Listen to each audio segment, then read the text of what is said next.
Back to my channel জোনাকি lifestyle. আমি তোমাদের জোনাকি চলে এসেছি আজকে একটা নতুন ইন্টারেস্টিং ব্লগ নিয়ে। কেন ইন্টারেস্টিং বললাম আশা করছি বুঝে গেছো। বিয়েবাড়ির সিজন চলছে আর আমি বিয়েবাড়ি যাবো না তা কি হয়। আজকেও আছে একটা বান্ধবীর বিয়ের ইনভিটেশন।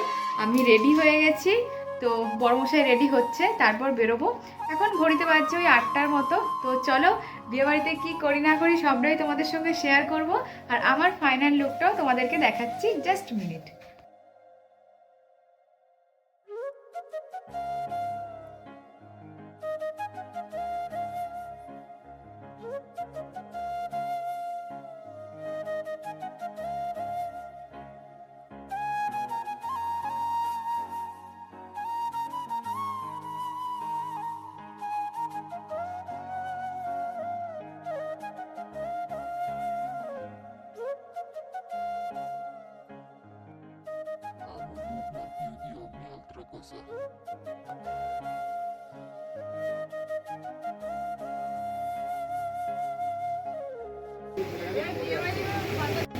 তো ফার্স্টেই চলে এসেছি দোকানে, এসে একটা গিফট নিয়ে নিচ্ছি। গিফট নিয়ে তারপর যাবো বিয়েবাড়িতে। চলো তোমাদের সঙ্গে একদম বিয়েবাড়িতে গিয়ে দেখা হচ্ছে। আর আমি যে দোকানে এসেছি সেই দোকানটার নাম হচ্ছে গীতাঞ্জলি, তোমরা ভিজিট করতে পারো। তো চলো।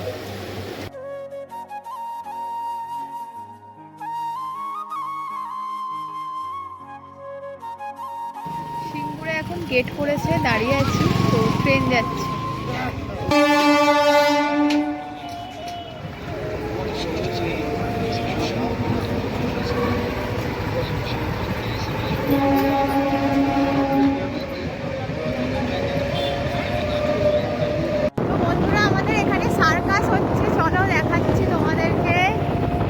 এখানে সার্কাস হচ্ছে, তোমরা যারা যারা আসতে চাও সিঙ্গুরে ভিডিও মাঠে সার্কাস হচ্ছে, এসে দেখে যাও। এই যে সার্কাস, আমরা এখানটা টপকে যাচ্ছি বিয়ে বাড়ি। ফাইনালি চলে এসেছি সুনিতার বিয়েতে। যার বিয়েতে এসেছি ওর নাম হচ্ছে সুনিতা। তো প্রথমেই দেখো এটা ছিল ওয়েডিং গেট, খুব সুন্দর লাগছিল ডেকোরেশনটা। তারপর চলো ভিতরে যাওয়া যাক। আমি যেহেতু একটু লেট করে ফেলেছি, আমার সব বান্ধবীরাই চলে এসেছে। আমার বাড়িটা ওর বাড়ির থেকে অনেকটাই দূরে, তার জন্য আমার একটু লেট হয়েছে। গিয়ে দেখি যে বিয়ে হয়ে গেল নাকি হয়নি, চলো। তারপর গিয়ে দেখি এখানে হচ্ছে নেক্সট আরও একটা গেট। এখানে সকালে কিন্তু হলদির অনুষ্ঠানটা হয়েছিল। ডেকোরেশনটা দেখে নিশ্চয়ই তোমরা বুঝতেই পারছো, খুব সুন্দর লাগছে ডেকোরেশনগুলো। তো চলো ভিতরে যাই।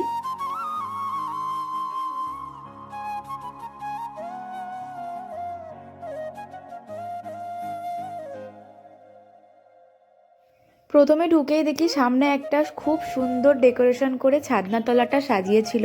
এখানেই ওদের বিয়েটা হবে। এখন দেখো পুরোটাই ফাঁকা, তার মানে এখনও বিয়ে হয়নি।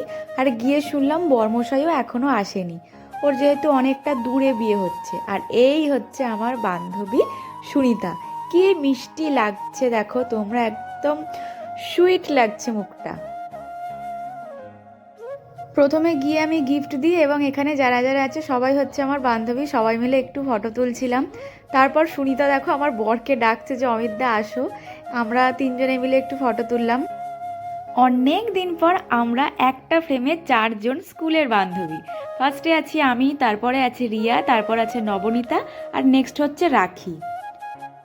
আমার বরের সঙ্গে তোমাদের আর নতুন করে পরিচয় করার কিছুই নেই। এটা হচ্ছে রিয়া এবং রিয়ার বর অভিদা, ওরা হচ্ছে একটা কাপেল। তারপর আসছি রাখি এবং রাজদা, এরাও একটা কাপেল। যেহেতু অনেক দিন পর সকলের একসঙ্গে দেখা, তাই এত গল্প জমেছিল যে সেইভাবে কিছু ভিডিওই করতে পারিনি। কিন্তু যতটা ভিডিও করেছি তোমাদের সঙ্গে অবশ্যই শেয়ার তো করবই, কিন্তু একটা পার্টের মধ্যে একদমই নয়। তোমরা সবাই নেক্সট পার্টের জন্য ওয়েট করো, অবশ্যই খুব তাড়াতাড়ি নেক্সট পার্ট নিয়ে চলে আসবো। আজকের ভিডিওটা এখানেই শেষ করছি। ভিডিওটা যদি তোমাদের ভালো লেগে থাকে তাহলে অবশ্যই ভিডিওটাকে like, comment, share and subscribe করে দিও। ততক্ষণের জন্য বাই বাই, সবাই ভালো থেকো, সুস্থ থেকো।